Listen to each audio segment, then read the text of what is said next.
Hello, people. This is someone of Team Pack. We have Dakshin with us today. Welcome everyone. I'm Dakshin, the founder and managing partner of FounderX Venture Partners. Right. Great to be here. Yeah, very cool speaking to you. So, you're somewhat was started very early. I thought you like the start everything. So, Just what? that's one in the path. So we started 13 years ago. So, how did all these things start? How just the idea of business started taking you? So it's an accidental start. I had no intentions of starting anything. To be very honest, I used to be an insanely lazy guy. Okay. So the accidental start was that I come from a family of doctors. I used to be fat. I used to be over 80 kgs, and I used to want a lot of sugar. So I wanted pocket money, which my parents will never give. So what was the immediate option for me? It was to start something to make money. So I tried freelancing and I completely screwed up. In that was of business. And to be very honest with you, I didn't know what the hell the startup was. I didn't know what the business was. Yeah. We just did it. That's it. However you call it. And right. So your first business was first startup was that was what was it about and how did you actually get it? So it wasn't a startup. I wouldn't call it a startup. I'd rather call it an agency. So we were a web development and automations agency for tuition centers. So very simple. Okay. I was very weak in academics. So I was taking tuitions. And this was also the period when I was transitioning from 8th grade to 9th grade. And which also means that it was the start of COVID. So the pandemic turn up, like it got to the point where tuitions had to switch to online. So like why tutors? What they'll do is they'll write some mathematical problem on a notebook and they'll hold their phone in. Like that's No place to have recordings, no place to, like connect with the other students. you. So it just struck me that you can use 10 so no really good physics. You can use a vacuum pet that to write on those templates. You can set up a better camera setup. You can do all those things. You can also set up a Google Classroom, a website, and an entire automation system for that. So it was very relative to me. And since I also had some basic web development experience, that's exactly how my career started. They focus education. So later on you started another startup which is for agriculture that in this right. Yes, so there's actually one more startup before the agriculture startup. That startup is called as Luxuria. It's a fashion company. So we call this fashion as techwear. Now it's a multi-utility fashion service. So like your jackets could turn into backpacks, entire backpacks should be turn it back into jackets. It's tear proof, it's weather proof. You can turn your jeans back into shorts. You can remove a sleeping bag out of your t-shirt. It's a multi-utility clothing thing. The issue is that the production was too expensive. So I checked out Tirupur, the fashion hub of Tamil Nadu, South of India. Checked out Punjab, checked out Bangladesh, checked out Pakistan. Even just to come to the unit cost, right, of one jacket, it was costing you about $100. So imagine if you were to manufacture something for $100 and this being a premium product, Yeah. what's the price point at which you'll be selling? Yeah. And you're not a heritage brand, right? You're not like Gucci or Louis Vuitton, like have the brand name if you sell it. Then came Picor. That's the name of the agriculture company. It's an agri-tech company or agriculture. So we were building the company in the UK. Simply because UK was going through a food crisis. And we all know spinach here, right? Like, just to give you a basic example, spinach, if you get it in Chennai, it will cost you 30-40 rupees for one now. We call it pattu, right? Like one bundle.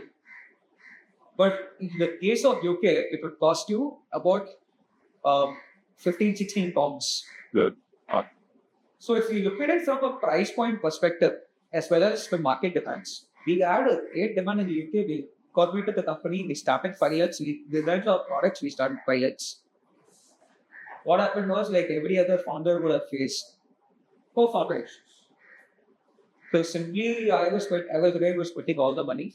Good. My co-founders weren't spending any money. And at one point of time, we got to a point where they started pitching me on all conversations. They started to come up with their own plans and stuff.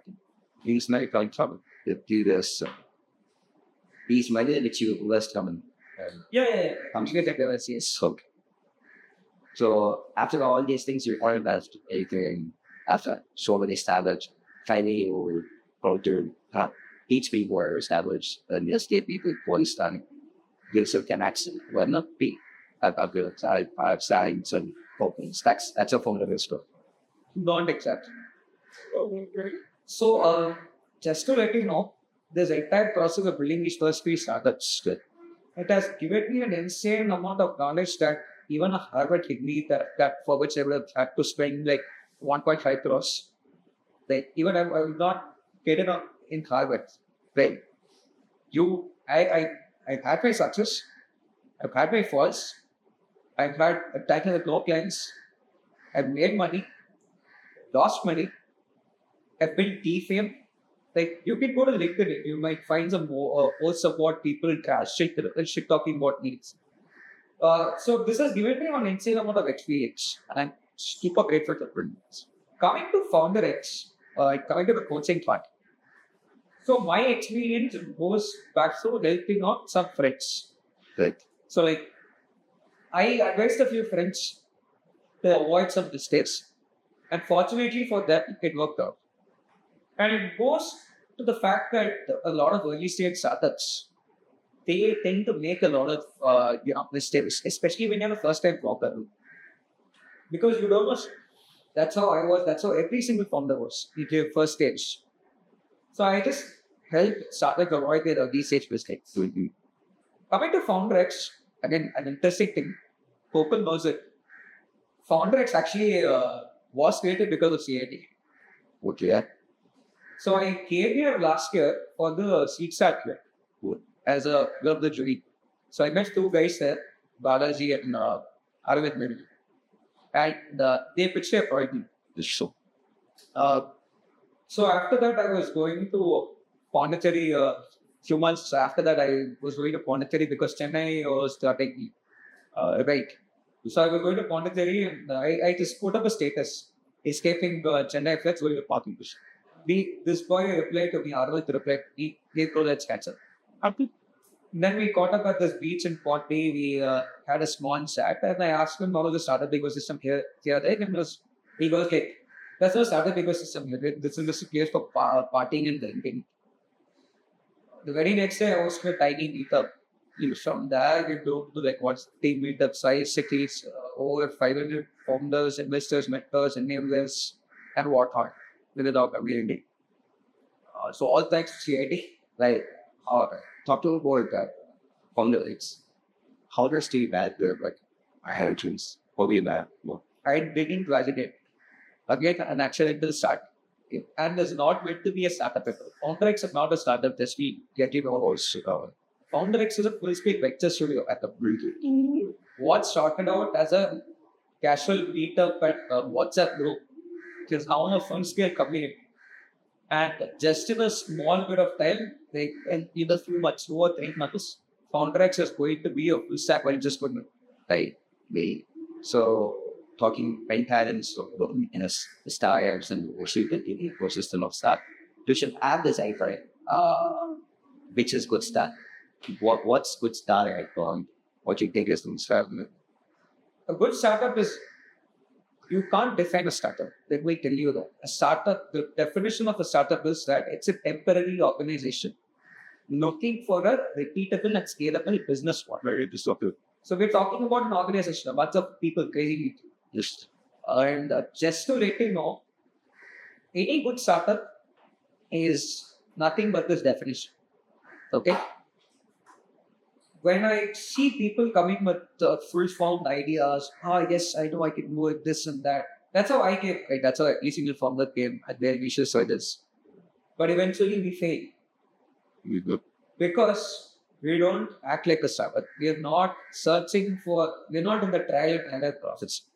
A startup is something that will do some trials and errors No. and it just falls back into the area which works out for them. That is what a good startup is all. And secondly, you have to differentiate yourself from the other company structures. Well, A small business is nothing but two people, then the two founders, and then a bunch of different employees. Corporate is nothing but they have a department for every single thing. Startup is something that operates in a very, very lean and agile model. And we follow this thing called as vertical integration. You got to learn what. Basically, doing everything on your own. We cut down costs as much as we can. We act in the most fastest manner in terms of decision.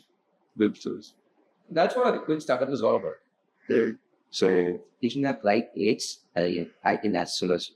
That's the kind of definition. Taking up the right formula that works for it. Look, if people are paying and if people are spreading the same thing to others, look, you will know that you're growing well when you start spreading the border. That's very simple. When was the last time you bought something out of an Instagram or Facebook ad? It will be a very rare case. But you would have installed Instagram or LinkedIn just because your friend would have told you so. Any good company grows with a word of. Yeah, just not. It's a very simple structure. You get to the point where people start talking about it. Talking about values. Actually, what is value according to you? How can a person add a value to someone like the for the over his time and saying? So, value, I don't have a definition for value. So, value depends from the person to person that I interact with. From certain people, I don't expect any that. Like I have friends, right? I don't expect anything in terms of value from. Okay. Because it's mutual. Anyways, you know for the fact that you're gonna have fun, you're gonna, do stuff. But on the other hand, value that I can expect from a central audience as a founder is consistency. And as a founder, as someone who was running a startup, I'll expect my clients give me money regularly. That's value. As an investor in startups, I expect my startups to keep me updated properly. And do things properly. That's value. As a startup ecosystem builder, I would expect everyone, straight from students to government bodies, to education institutions, to everyone who is a part of the ecosystem, to contribute consistently. That's value. Right? Value can be monetary, non-monetary. But primarily, what I feel is that value starts with knowledge, mercy. Because I'll tell you what, centric audience, right? We're talking about value in terms of centric audience. Today, we're going to 5-year-old kid. Right. So, when I'm talking about a 5-year-old kid, that kid is 13 years younger than me. Yeah. There will be something that the 5-year-old kid will know that I don't know today. Yeah. Even that is value. If you could learn something, that's value. So ultimately, knowledge comes with it. Exactly. So let's be more specific. If it is a college student coming with the idea, asking you for the name or some kid for the studying, what's like that? What kind of value brings the Consistency. See, most college kids have built something for a bank account. In 50% of the cases, it's what you do. On the other 50% of the cases, they build something like Stanley's Phone. Something that's extremely stupid, but they call it huge international. And it worked well. On the other hand, I'm talking only to those 50% of the students who have built something that's actually worth it. So, these kids, they don't have Mr. Paul, not to say kids, I've also seen age criteria. These guys, they don't take it forward. Yeah. Like college is your safe zone. If you're in your bachelor's, age 3 years or 4 years is a time in which you can experiment anything that you want. You can learn from your professors, you can talk to your college owners, possibly convert them into your own investors, work with your college incubator, work on the labs, build stuff here, people will support you. Yeah. Look, you don't like going to class, bunk it and go and build something, do something crazy. Right. Again, that you can only do it when you're at a college campus. That's what I do. So that's also how Steve Jobs found the interest on Apple, if you remember, right? Lot of big founders, their stories started in the college industries, right? So the only difference between all the 99% of students and these big time founders said these founders scared. That's just the whatever they did that at least we improve. And you see was yeah, the started when I started you know, had this idea of I want to be this successful. Well, I mean to never at that is to get to that point. Let me tell you, my first ambition was to become an astronaut. I said, okay. After that, I wanted to build my own car. After that, I wanted to become a politician. So technically, I feel my childhood self multiple times. And on top of that, my family had put their own expectations on me. Some people in my family wanted me to become a lawyer. My grandpa very seriously wanted me to get into IAS. My mother wanted me to get into military. Folks. So honestly, I failed a lot of people, including my child, in a like younger self. So like I never set ambitions. Even right now with FounderX and all these things, I don't set ambitions. The moment you set ambitions, you start failing on it. Why set ambitions when you can love the process? And what is motivational life? Screw motivation. Is dangerous. You don't need motivation, you need discipline. You need to be able to do some things again and again. That's it. You have to stay consistent. It's not about motivation at all. That. So look, the maybe was straight answer to this. Well, don't love the goal. Love the process. Darn. So let's say there is this college A who have very basic knowledge. And you want the super example what wants to and make that's a basic mentality. Maybe to ask you important no. So what part of me to would you want to pay that what you want that can get? It depends on what commitment okay. And so most college kids they wanna this person had more here with this one users love this me. Because that's again there is saying successful, you put a limit to it. Right? You can define success by saying that you're being a topper. You can never define success by saying that you're going to be a big time entrepreneur, I think 10, 15 years. You can say that you're successful right now if you're making good money. For some people, money is not success. For you, to see that. No, I'm just getting down to the point of your question. For most college students, they want instant money. If you want instant money, go and work for someone. Don't take entrepreneurship. Because entrepreneurship will slow in. You will have to work 16 hours a day, 18 hours a day. You will have to mess up all your family lives. Most college kids, you'll be having virtues. You can't spend time on your relationship. You can't spend time with your parents. You screw up your health. Like I wasn't wearing specs. In fact, me and my mom were the only two people who don't wear specs in the family. Now I'm wearing specs. I can't bloody see the girls. I lost weight. I don't eat. Because I'm dedicated. If you are able to do this dedication for your next 15, 20 years, then do it. Then why not stage? Why did you do this one? Accidental start, as I told you, it was never the intent to become an entrepreneur. I mean, who the hell wants to become an entrepreneur when you have to get into all this stress? And you'll also have to go through a lot of financial loss. And you're being a student at the same time. So let's say there is a startup. The person has a good idea about the startup. What kind of knowledge should we have in general? What kind of knowledge should the startup have before the founder starts? Okay. First of all, it starts with market research. Okay. That is where you're going to get all your knowledge. Okay. Knowing the customer. Knowing who's your customer. Very simply, your consumer persona. That's exactly all that you have to do.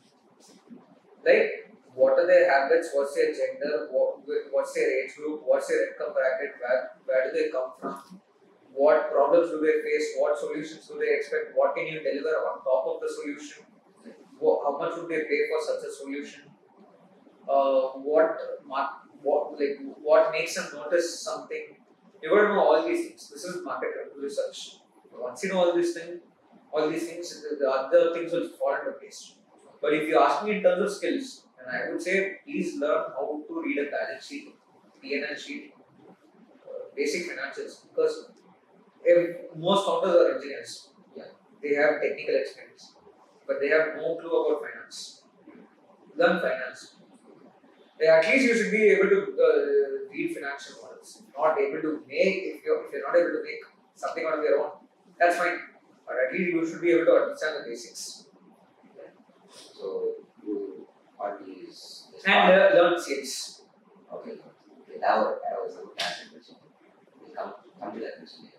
So you have started a startup, multiple startups. 3. Let's not go to multiple. Okay. So okay, 3 startups to be precise. And your faith. How did you come out of the faith? My mom. Okay. Explain. How was She's my emotional backup. okay. She's everything for me. I'm fortunate to have her. I don't know what the hell I would have done without her. Honestly, I see all these lot of entrepreneurs saying they're self-made, blah blah blah. Look, if you have the right emotional love from that one person, it'll be your dad, mom. If you're lucky, you'll have both of them supporting you. Maybe it's your cousins, maybe it's your girlfriend, maybe it's your boyfriend, whoever it is. Right? You just have to have that one person.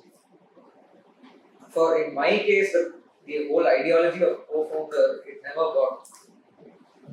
So in my case, my mother was that person. So sales question. Why is sales important? How is sales important? And how does someone get so good at sales? Let me ask a question for you. Would you like to make money? Yeah. Yes. Then you must know sales. Okay. See, sales is basically the art of making a person pay. It's the art of transferring money from one account to the other account, to your account, basically. Okay. If you have a product and if you can say that this is the world's first thing, world's best thing, world's this, world's that, you can claim whatever the hell you want. But if you're not able to make a single penny out of it, then go and die. I know people I know scammers. Not like I know them personally. There are general scammers who sell stuff. Right, who sell stuff, they make money. They know better business than most people. Than business professors. They can get money from people just by talking over a phone call. That is sales. That's why sales is important. And at least our question is that startup and startups that is according to the timing, according to the stealing. Once full of the money comes in the and works on it. Second one, the person, third one, the people who work for the So all these people, what's the ideology of these people? What's the mindset of all these people? See, first of all, I don't mind saying this. You can put a beep sound around it. Investor. Okay? That's what I'll say. Look, everyone's going there and investors begging for money. Okay. That's so wrong. You have live examples in front of you. Sridhar and Nikhil Kaman, Nitin Kaman. These guys have built billion-dollar companies without raising a single round of funding. Just to finish. Good startups, even if you take the earliest startups in India, right? These startups, though they had VC funding, they survived on the money that they had as revenue. Right? It was not based on some investment that something can allocate. It was based on revenue. Uber is one of the world's most valuable companies today. The first investment that Uber got was just 5 lakhs. Okay. And they only raised their next round once they reached like hundreds of thousands of dollars in revenue. Revenue speaks. So let's take investor out of the equation. But I'll also talk in the perspective of an investor, right? The entrepreneur, as I mentioned, just get into entrepreneurship, get into the world of startups. If you can commit, this is more important than if you're going to be a startup founder, then this is more important than anything else. So get ready for that level of commitment. In terms of the investor, I don't have to explain in terms of the investor because the investor knows by experience that only if they invest in 10 companies, the mindset of the investor is very simple. I invest in 10 companies, 7 will fail, 1 will work out, 1 will give the returns for the entire 10. You have 2 more will give you okay returns. So the remaining 7, you write it off. So it's a tax write-off for each. And these investors have gone through multiple cycles of this. So it's like cash and money doubling. And in terms of employees, if you find the right employees, just catch hold of them. They will get you to any place on earth, any position that you wish. Like honestly, right now, like I remember the days in which I used to be a solopreneur. Right now that I have employees, just thinking what the hell I would do without employees. If you have them, keep them like the happiest people on earth. That's it. So let's say a person wants to go approach a business personality or as someone who's a bit more successful than according to the person. So how would you go approach that approach? It depends on whether you're approaching them physically or give me the scenario. Is it a physical meeting that person in an event or meeting the person in an event? Let's say not only that, but on in LinkedIn maybe. If you're going approaching someone in LinkedIn, so how do you want that person? Because so many people who approach people on LinkedIn? Yeah. Yes. So like most cases, LinkedIn names of this person is full. So don't do that. So find out the events that this person is going to approach this person that. Okay. Another thing, the revenue model must happens. How should it be? That is for the startup to figure out. See, that's what I mentioned, right? There's a business model. A startup is a temporary organization looking for a repeatable and scalable business model. The business model also comprises of the revenue model. So there are 8 or 9 building blocks in a business model. One of the building blocks is the revenue model. The startup will only get to know about it once they actually experiment it and see. Once they actually put out a product into the hands of an end consumer and figure out. Like, for example, we both of us are here, right? And there are 2 people behind the camera. I would prefer paying for something 1 year straight. I don't like subscriptions. Like every time I see my phone notification with money being debited, I don't like. You are a student. You would probably feel that, okay, let it be a subscription so that this month I pay, next month I don't know if I'll. The case might be different for that guy. That guy will say that, okay, I have money for 6 months, I'll pay for 6 months same. So the revenue model must be tailored to the customers and that must be figured out by the sun. I can't give a revenue. So the last question. One advice that you can give to a student or someone at the teens. Be consistent. You have something to mention. Something that you can share. Sorry? You have something to mention in this interview. Some kind of knowledge which you wish to share to the listeners. Look, you can see this interview, you can see any interview on earth. One thing that I will say is don't experiment stuff on your own. Do crazy stuff, do things that you love, do things that you hate. Any one of those things will fall into place. But if you don't try out, you're going to be stuck in a cocoon for your entire life.